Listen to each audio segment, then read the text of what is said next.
বাংলাদেশের সর্বদক্ষিণে পটুয়াখালীর বাউফল উপজেলার মদনপুরা ইউনিয়নে মদনপুরা গ্রামের এই পালপাড়া ধরে রেখেছে মৃৎশিল্পের শতাব্দী প্রাচীন ঐতিহ্য।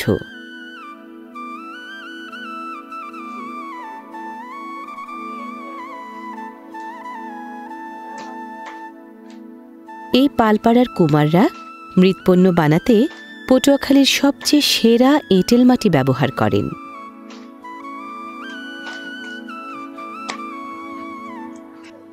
আঠালো মাটিকে নির্মাণোপযোগী করতে পা দিয়ে ছেনে মসৃণ করে মণ্ড বানাতে হয় আগে।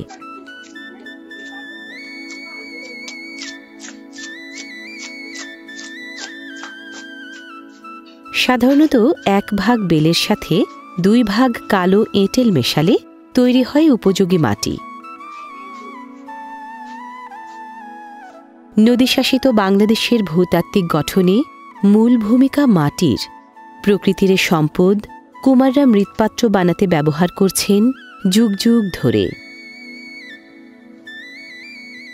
যুগোপযোগী হয়ে ওঠার তাগিদে মদনপুরা পালপাড়ার বেশিরভাগ কুমারবাড়ি এখন মৃৎপণ্য তৈরির বাণিজ্যিক কারখানা।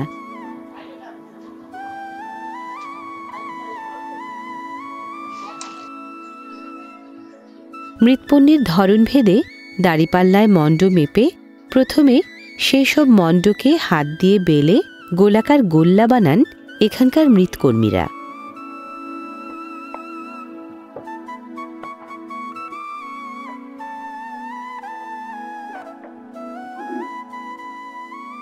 এখানকার মৃৎকর্মীরা মণ্ড ও গোল্লা বানানো থেকে শুরু করে মৃৎপণ্যের বাজারজাত করা পর্যন্ত সকল কাজ সম্পন্ন করেন ধাপে ধাপে।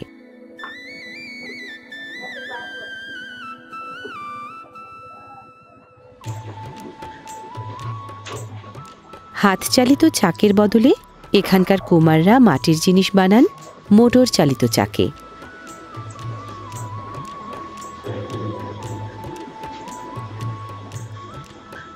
ঘূর্ণায়মান চাকের ওপর কুমার কাদার মণ্ডকে দক্ষ হাতের পেলব ছোঁয়ায় দেন নির্দিষ্ট আকৃতি।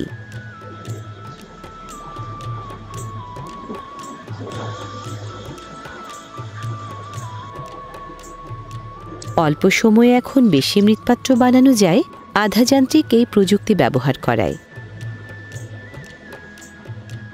সামান্য মাটিকে শনাক্তযোগ্য পূর্ণাঙ্গ অবয়বে পরিণত করার দারুণ সৃষ্টিশীলতা কুমারের হাতে।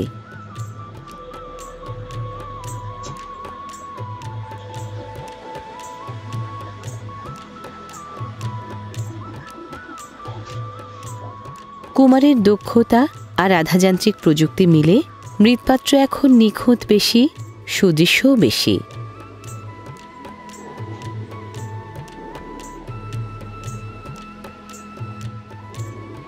এখানকার কুমাররা এক এক চাকে বানান এক এক ধরনের মৃৎপণ্য।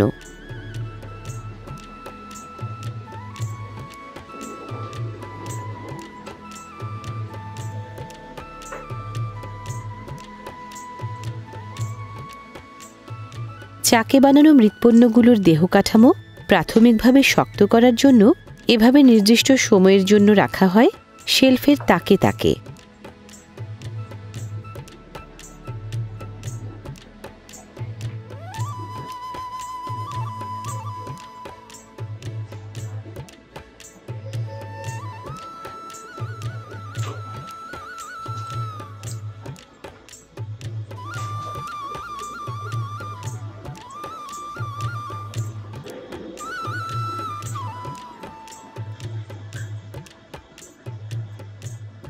মাটির কাজের সাথে বংশ পরম্পরায় যুক্ত থাকা কুমাররা মনে করেন মাটির কাজ শুধুমাত্র পেশা নয়, বরং বিশেষ এক শিল্প।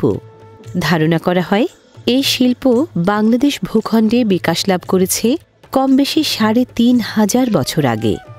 এই মদনপুরা পালপাড়ার মৃৎশিল্পীরা এখনও লালন করে চলেছেন সুদূর অতীতের আবহমান সেই ঐতিহ্য, বাঁচিয়ে রেখেছেন দেশীয় জীবন সংস্কৃতির ধারা।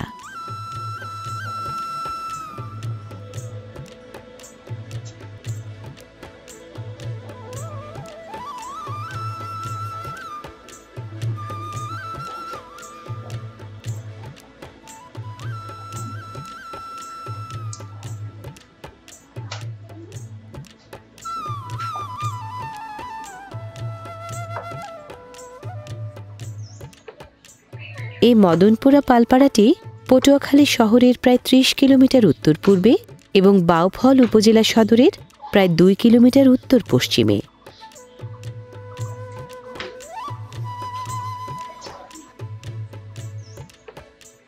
বাউফল উপজেলার কম বেশি ৫০০ কুমার পরিবারের মধ্যে এই মদনপুরায় আছে ৫০ থেকে ৬০টি পরিবার।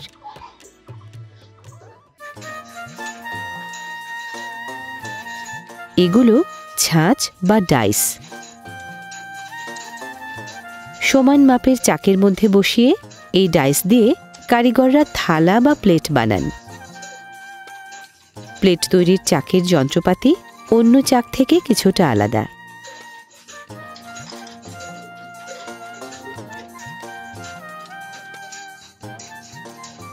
থালাসহ সরা আকৃতির বেশিরভাগ মৃৎপাত্র এভাবে ডাইসের সাহায্যেই বানানো হয় বেশি।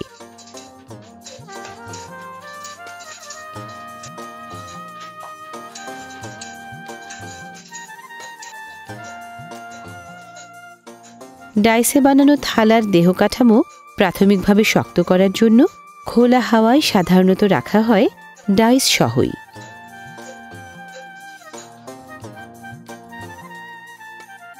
যেসব মৃৎপাত্রের গায়ে নকশা আঁকা হবে সেগুলো সাধারণত শুকানো হয় পলিথিনের ছাউনি তলে নিয়ন্ত্রিত আলো হাওয়ায় রেখে।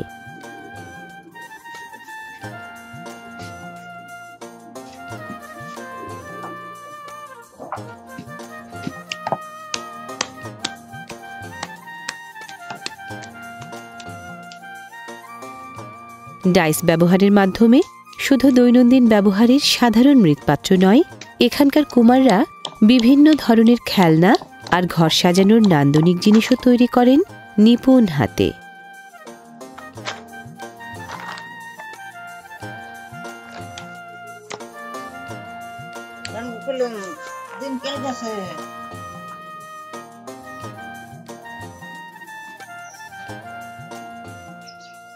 দেহ কাঠামো মোটামুটি শক্ত হওয়ার পর খোলা আলো হাওয়ায় রাখা মৃৎপাত্রগুলোকে নেওয়া হয় কারখানার নকশা বিভাগে।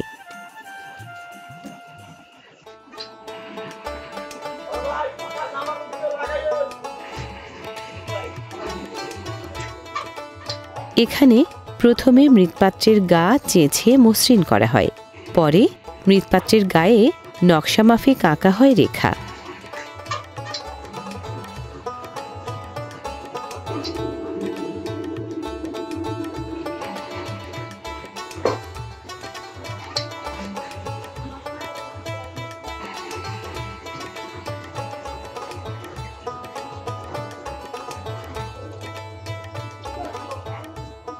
সময়ের পালাবদলের সাথে তাল মিলিয়ে মাটির কাজে এখন বৈচিত্র্য বেড়েছে, কারুকাজ বেড়েছে, বেড়েছে কর্মব্যস্ততা আর উৎপাদনশীলতাও।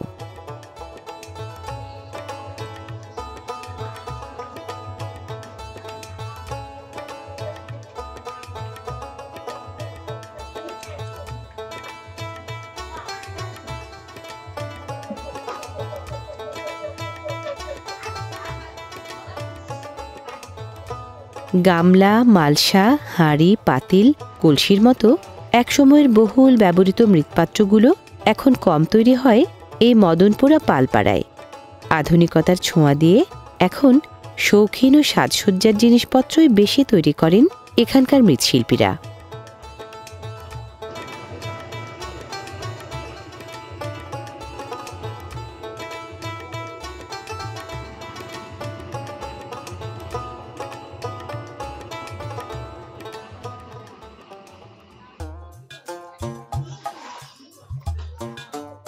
চেঁচে মসৃণ করা মৃৎপাত্রের গায়ে নকশা বিভাগের প্রশিক্ষিত মৃৎশিল্পীরা নানা রকম নকশা আঁকেন।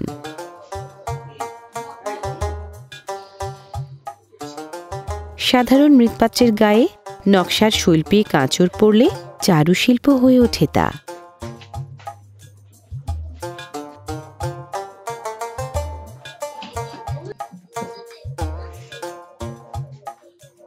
বিসিক, চারুকলা ইনস্টিটিউট ও আড়ং-এর মতো কিছু প্রতিষ্ঠানের সহযোগিতা গুণগত পরিবর্তন এনেছে এখানকার মৃৎপণ্যের আধুনিকায়ন ও অঙ্গসজ্জায়।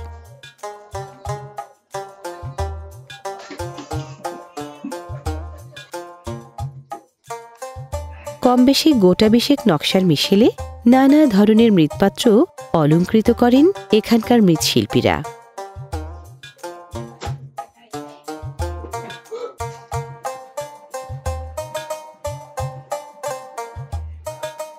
এখানটায় মৃৎপাত্রের গায়ে হাতল লাগানো হচ্ছে নিপুণ হাতে। ক্ষেত্রবিশেষে প্রযুক্তির প্রয়োগ থাকলেও মাটির কাজ মূলত হাতেরই কাজ।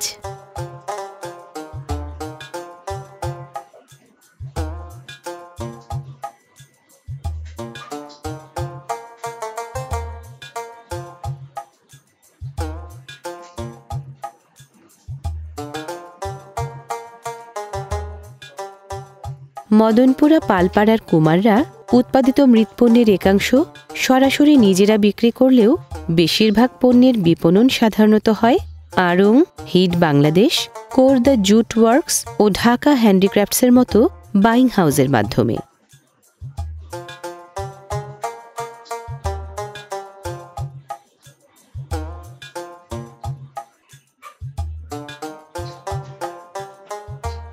হাতলযুক্ত এসব জগ সাজিয়ে রাখা যায়, ব্যবহারও করা যায়। ছোট, মাঝারি, বড় নানা আকারের নানা ধরনের ফুলের টব প্রচুর তৈরি হয় এই পালপাড়ায়।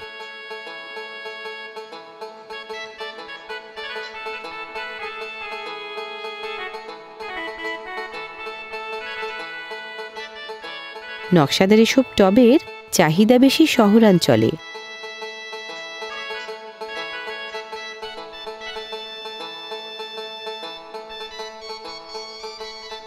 উঠানসহ রোদ পড়ে এমন খালি জায়গাগুলোয় মৃৎকর্মীরা মৃৎপাত্র শুকান দিনভর রোদে রেখে।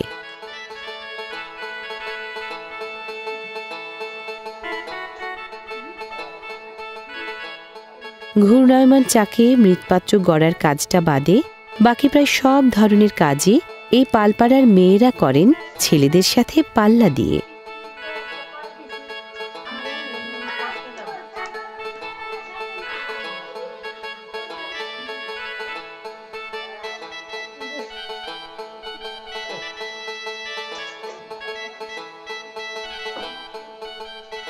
মদনপুরা পালপাড়ার কারখানাগুলোয় প্রতিদিন সকাল 7টায় শুরু হয়ে কাজ সাধারণত চলে সন্ধ্যা 6টা পর্যন্ত।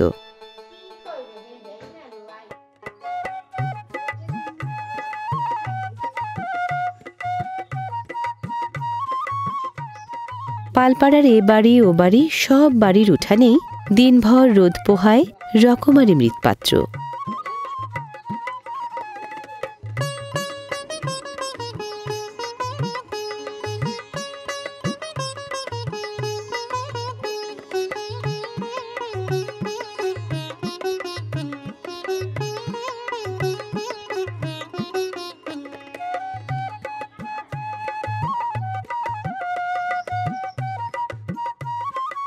শুধু মদনপুরা ইউনিয়নে নয়, বাউফল উপজেলার কনকদিয়া ইউনিয়ন, বগা ইউনিয়ন ও বাউফল ইউনিয়নের পালপাড়াগুলোতে নজর কাড়ে মৃৎপণ্য তৈরির ধাপভিত্তিক এমন আয়োজন।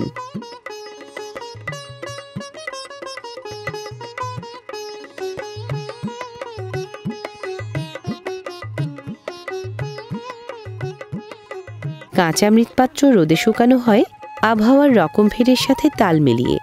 রোদেলা দিন থাকলে মৃৎপাত্র শুকায় দ্রুত।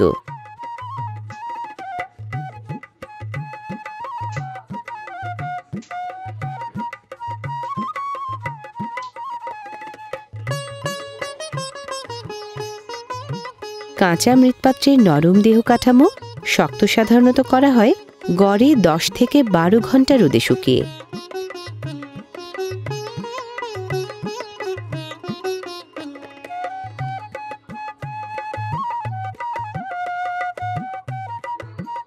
রোদে শুকানোর পালা শেষ হলে শুরু হয় মৃৎপাত্রের গা পরিচ্ছন্ন করার কাজ।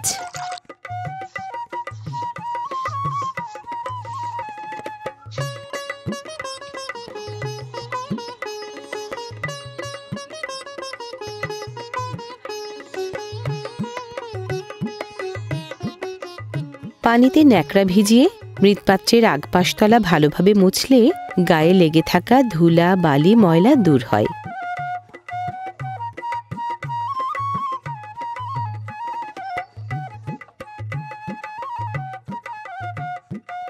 প্লাস্টিক, মেলামাইন ও ধাতব সামগ্রীর দাপটে পরিবেশবান্ধব মাটির জিনিসের চাহিদা দিন দিন কমে যাওয়ায় দেশের আর সব জায়গার মতো বাউফলের মৃৎশিল্প অস্তিত্বের সংকটে পড়লেও মৃৎপণ্যের আধুনিকীকরণ, বহুমুখীকরণ ও কাঙ্ক্ষিত মান নিশ্চিত করার মাধ্যমে এ অঞ্চলের পালপাড়াগুলো অর্জন করেছে প্রতিযোগিতামূলক বাজারে টিকে থাকার দরকারি সামর্থ্য।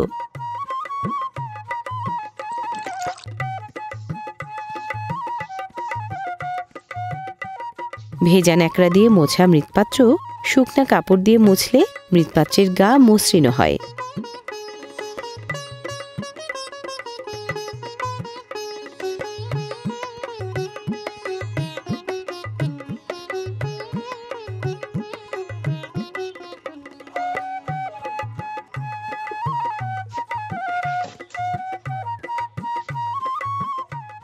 দূরবর্তী জায়গায় শুকানো মৃৎপাত্রগুলো সাধারণত এভাবে ভ্যান ভরে নেওয়া হয় কারখানায়।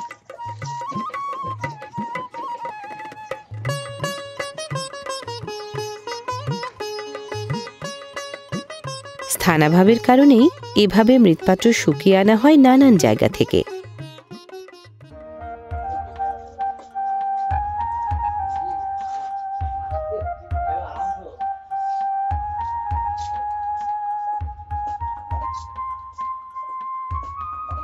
রোদে শুকানো মৃৎপাত্র এবার রঙে রাঙানোর পালা।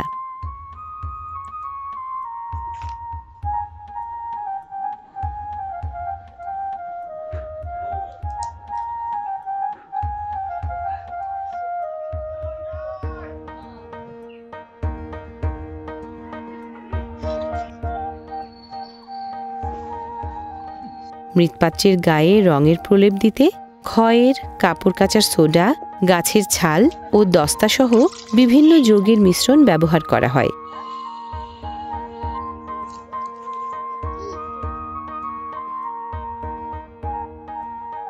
রঙের এই প্রলেপ মৃৎপাত্রের শরীরকে রঙিন যেমন করে তেমনি মসৃণও করে।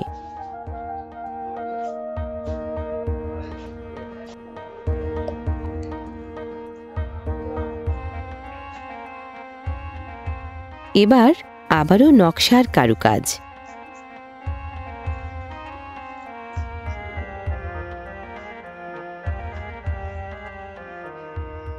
রং করা থালার গায়ে নিপুণ আঁচড়ে মৃৎশিল্পীরা নকশা আঁকেন শিল্পী মনের মাধুরী মিশিয়ে।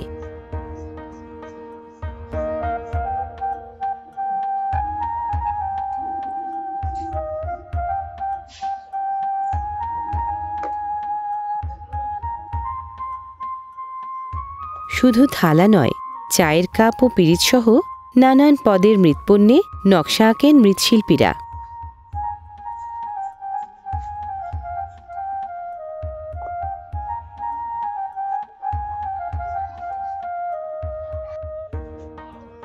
মদনপুরা পালপাড়ার নকশাদার মৃৎপণ্যগুলোর গড়ন প্রতিসম, গাত্রাদেশ মসৃণ ও উজ্জ্বল এবং স্থায়িত্ব দীর্ঘমেয়াদী।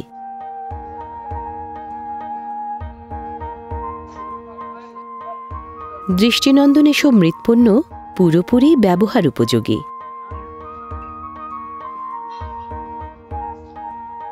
পালপাড়ার চিত্রিত এসব মৃন্ময় পাত্র মনে করিয়ে দেয় বাংলার প্রাচীনতম লোকশিল্পের ঐতিহ্য গাঁথা।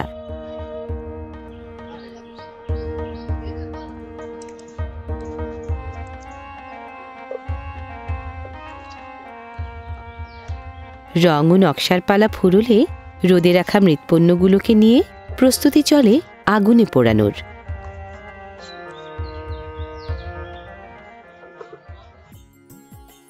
পালপাড়ায় মৃৎপাত্রগুলোকে পোড়ানো হয় বিশেষ এই চুলার আগুনে।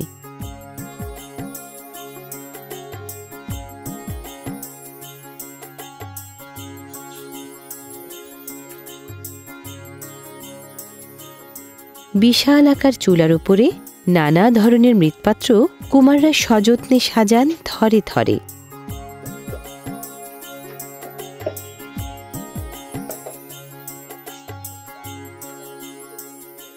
মদনপুরা পালপাড়ার এখানে ওখানে মৃৎপণ্য পোড়ানোর চুলা আছে অনেকগুলো।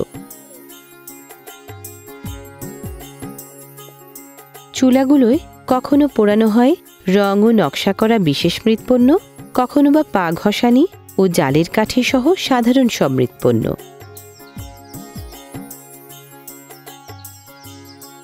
কাঠের প্রচুর লাকড়ি ও গুঁড়ি লাগে মৃৎপাত্র পোড়াতে। ওপরে মৃৎপাত্রের স্তূপ, নিচে আগুন জ্বালানোর প্রকোষ্ঠ। মৃৎপাত্র পোড়ানোর জন্য চুলার প্রকোষ্ঠে কুমাররা জ্বালানি যোগান দেন লাগাতার।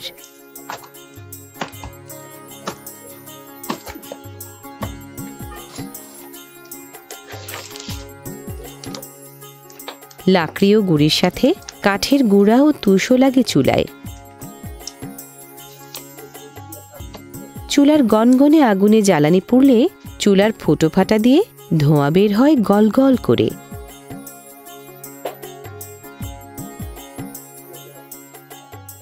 সাজানো মৃৎপাত্রের স্তূপ খড়বিচালি ও কাদার আস্তরণে আবৃত থাকায় চুলার তাপ বাইরে বেরোতে পারে না।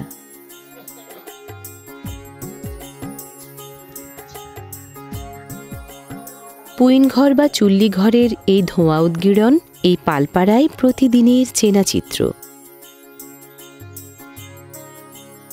পুইন, পুন বা পাঁজা নামের বিশেষ এই চুলায় জ্বলন্ত জ্বালানি মৃৎপাত্রগুলোকে একটানা পোড়ায় 12 থেকে 14 ঘন্টা পর্যন্ত।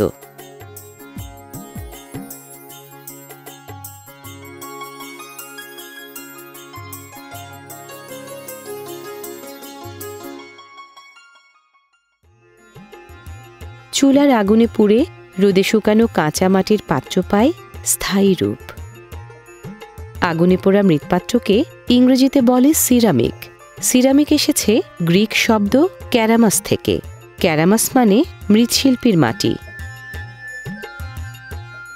চুলার মৃৎপাত্রগুলো ঠান্ডা হলে খালাসের পালা শুরু হয় বিপণনের জন্য।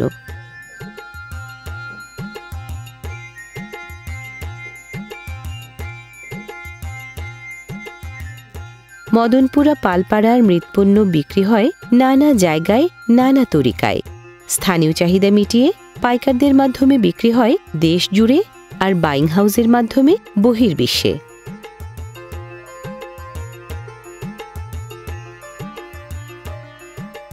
মদনপুরা পালপাড়ার মানসম্মত মৃৎপণ্য বিদেশে পাঠিয়ে বছরে আয় হয় কম বেশি 1.25 কোটি টাকা।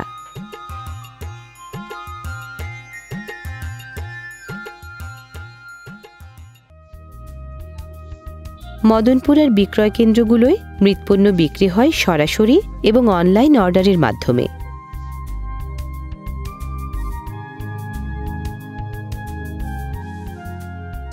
স্থানীয় ক্রেতাদের পাশাপাশি দেশের নানা প্রান্ত থেকে শৌখিন ক্রেতা, খুচরা বিক্রেতা, ব্যাপারী ও পাইকাররা এখানে আসেন পছন্দসই মৃৎপণ্য কিনতে।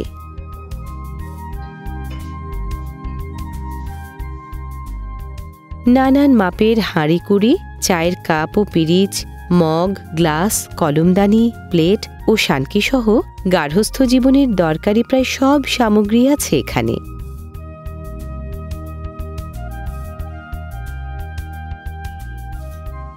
এখানকার ছোট বড় সব সামগ্রী যেমন সাজিয়ে রাখার উপযোগী, তেমনি ব্যবহার করারও উপযোগী।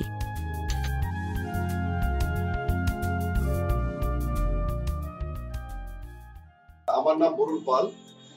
আমি প্রায় 40 বছর এই পেশার সাথে জড়িত। এখানে প্রথম বড় বড় ধরনের কাজ হইতো, যেমন বাসন, খোড়া, কলস ইত্যাদি ইত্যাদি বিভিন্ন ধরনের বড় মালের কাজ হতো। এরপরে আমার যখন আমরা একটু বড় হয়ে আসলাম, তখন চিন্তা করলাম যে আসলে মৃৎশিল্পটাকে কিভাবে আধুনিকতার ছোঁয়ায় আনা যায়। তো আমরা চেষ্টা করছি এবং কিছু ট্রেনিং নিছি বিসিক থেকে, বাংলাদেশ স্মল কটেজ ইন্ডাস্ট্রিজ থেকে আমরা ট্রেনিং নিছি। ট্রেনিং নেওয়ার পরে আমরা ডিজাইন সম্বন্ধে আমাদের ধারণা আসলো। আরঙও এটার আধুনিকতার ছোঁয়া কিছুটা আমাদের দিয়েছে, যার জন্য সব মিক্স করে এখন আমরা এইটার এখন জয়কার। প্রচুর পরিমাণে এই কাজের এখন চাহিদা, এবং যেখানে আমার কোনো কর্মচারী ছিল না, আমার ফ্যামিলির লোক নিয়ে আমরা ব্যবসা শুরু করেছি। এখন আমার কর্মচারীর সংখ্যা আছে প্রায় 100-র মতো। তো এরকম ছোট ছোট এখন আমাদের পাড়ায় ছোট ছোট আরো ফ্যাক্টরি হয়ে গেছে। একটা শিল্প করতে গেলে গভর্নমেন্টের অনেক হেল্প লাগে। যেমন আমি একটা শিল্প এখানে করছি, এতগুলা লোকের কর্মসংস্থান দিতে পারছি। আমাদের যদি সেই এই একই কথা বারবার করে বলছি যে না, সহজ শর্তে যদি দীর্ঘমেয়াদী কিছু লোনের ব্যবস্থা থাকতো তাহলে হয়তো দেখা যায় আরো কিছু মেশিন আমরা বাহির থেকে নিয়ে আসতাম। তো বাহির থেকে নিয়ে আসলে কি হতো, আরো মালের প্রোডাকশন বাড়তো। এখন যে চাহিদা, এখন লাগে আমাদের অটো মেশিন, তো এখন আমাদের ওরকম মেশিন আনতে গেলে অনেক পুঁজির দরকার, কিন্তু এই পুঁজিটা মনে করেন পাই না। 10 লাখ টাকার লোন আনতে গেলে 6 জোড়া জুতা ক্ষয় করা লাগে, বিভিন্ন কাগজ দেওয়া লাগে, এই ঝামেলার জন্য পারি না। চোখ জুড়ানো নকশার দারুণ সব ফুলদানি বানান মদনপুরা পালপাড়ার মৃৎশিল্পীরা। নকশাদার এসব ফুলদানি যেমন আকর্ষণীয় তেমনি মানসম্মত।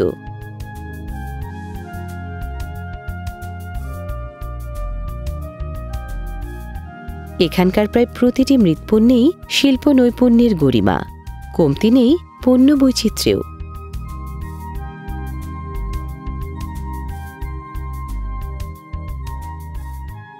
মৃৎশিল্পীদের বানানো ঘর সাজানোর রকমারি জিনিসগুলো শৈল্পিক সৌকর্যে দারুণ মন কাড়া।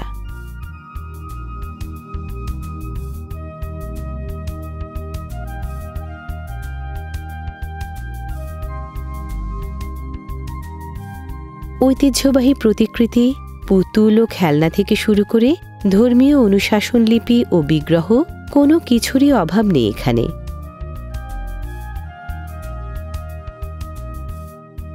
এখানকার প্রতিটি বিক্রয় কেন্দ্রই বাংলাদেশের ঐতিহ্যবাহী মৃৎশিল্পের নান্দনিক প্রদর্শন স্থল।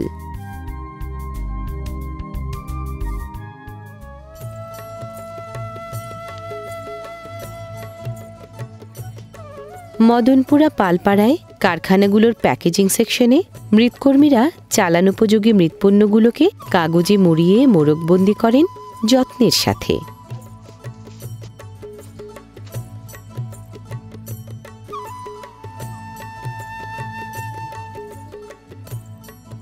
দেশ জুড়ে চালান করার পাশাপাশি এখানকার মৃৎপণ্য রপ্তানি হয় যুক্তরাজ্য, যুক্তরাষ্ট্র, ফ্রান্স, ইটালি, অস্ট্রেলিয়া সহ এশিয়া, ইউরোপ ও আফ্রিকার প্রায় 24টি দেশে।